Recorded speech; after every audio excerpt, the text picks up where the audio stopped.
او د خالد بن ولید رضی الله تعالی د اسلام راوړلو واقعه هم ډېره عجیبه ده. دی د اسلام ډېر سخت دشمن و. په غزوه احد کې چې څومره شهیدان شي په هغې کې خو د ده لاس و که نه دی شاغړې په غونډۍ باندې راوختو او دا ډېر غټ جنګجو هم و. خو ده وی زما په زړه کې یو ځل د دې اسلام محبت پیدا شو. وی هغه څنګه؟ وی دا نبی علیه الصلاة والسلام چې په غزوه حدیبیې ته را روان و که نه وی ما ملګرو ته ووي چې ځای ورته سي کوئ چې دوی راځي چې موږ په لاره کې حمله وکړو. دوی به دغلته کې پړاو اچوي وي موږ چې دوی څنګه پړاو اچوي موږ به ګیر چاپېره ناست وي موږ به ناڅاپي حمله وکړو. وي موږ ناست وو هغې ځای ته وي ناڅاپي نبي علیه السلام لاره بدل کړه هغې ځای ته اړو رانغې حالانکې څومره قافلې چې به راتلې دغې ځای ته به راتلې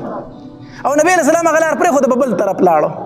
ما دې ملګرو ته وویل چېرې دا سړی خو ډېر څه عجیبه غونته سړی دی موږ ورته دلته کېناستو ډارې کې لاره بدل کړه. ما ورته چې خیر دی بل یو ټیم را روان دی هغه ټیم کې دوی مونځ د سره هم نه پرېږدي چې هغې ته صلات وسطی ویلی شي د مازدیګر مونځ د مازدیګر مونځ دوی د سره نه پرېږدي ځکه حدیث مبارک کې راځي چې د مازدیګر مونځ نه قضا شو نو اهل و عیال ټول د هلاک شو.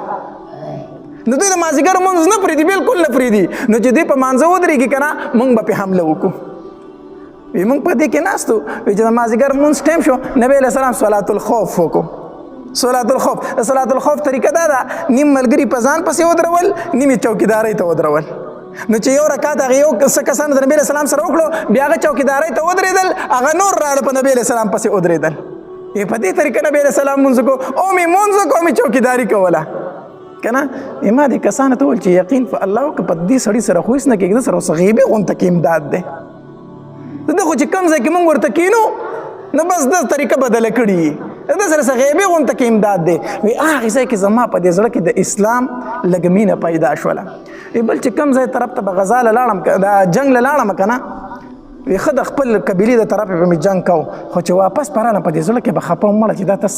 خپل ملګري وجنې خپل قبیله وجنې خپل خلک وجنې ته څه کوې څه په لاس راځي. خو بهرحال د خانداني غیرت او په هغې کې لګیا وم وی چې ډېر تنګ شوم که نه ما دا اراده وکړه چې شام ته ځمه هلته به یا یهودي شمه یا به عیسایي شم مسلمانېدی خو ځکه نه شمه چې د دې پیغمبر خلاف ما دا خو زما سخت دشمن دی نو زه به ځم د ده ته به هم چې په تا ایمان راوړم جاهلیت غیرت که نه.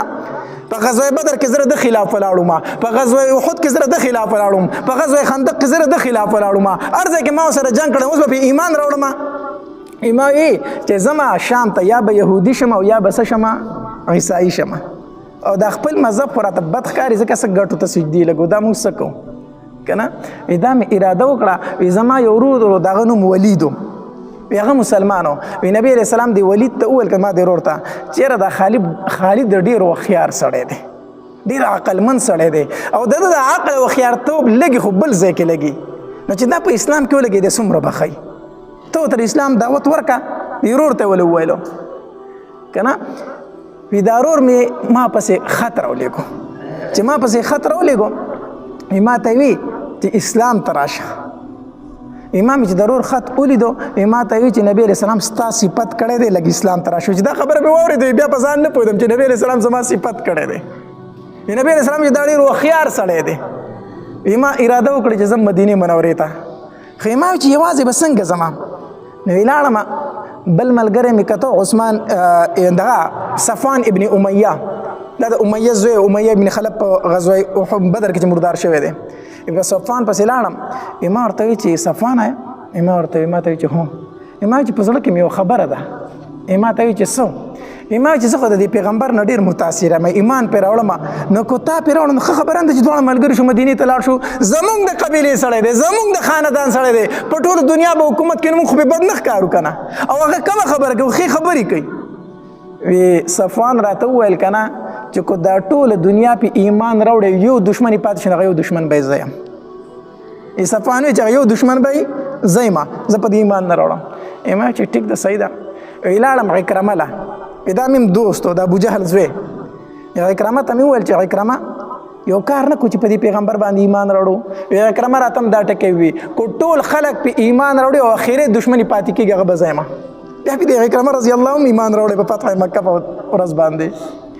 بیا لاړم عثمان ابن طلحه له ما ته چې عثمان یو خبره کومه په هغه کې مې یو خبره راوړي خو چې ته به راسه جواب راکوې نو عثمان ابن طلحه وایي چې ووایه څه خبره ده ما ورته وی چې دا پیغمبر نه دی محمد صلی الله علیه وسلم دی خو ډېرې ښکلې خبرې نه کوي دی وایي زنا مه کوئ نو ښه خبره کوي که نه کوي دی وایي لورګانې مه وژنئ نو ښه خبره کوي که نه کوي دی وایي د ګټو د لوټو سجدې مه کوئ نو ښه خبره کوي که نه کوي وایي خپلولۍ مه پرې کوئ نو ښه خبره کوي که نه کوي عثمان ابن طلحه راته وایي چې ویل څه غواړې خبره وکړه ما ورته وایي چې یاره ایمان پرې نه راوړو وایي چې ما خو د بېګانې اراده کړې ده خو تا ته مې نه شو ویلی ما خو هم د بېګانې اراده کړې ده ما ورته وایي چې زه ملګری مې پیدا شو ما ورته وایي چې ځو وایي چې کو یو ځای د مکې نه ځینو خلک را باندې شکي کېږي یو مقام ورته وښو چې هلته راځه زه به هم هلته وتیم ته هم هلته وځه راځه هلته لاړم جو عثمان ابن طلحه هلته موجود و هلته کې یو ځای شو روان شو چې اوس لونه یې په لاره کې خو د مکې یو سردار ولیدو عمر ابن عاص دا په کفارو کې د ټولو نه هوښیار سړی حسابېدو د جنګ څومره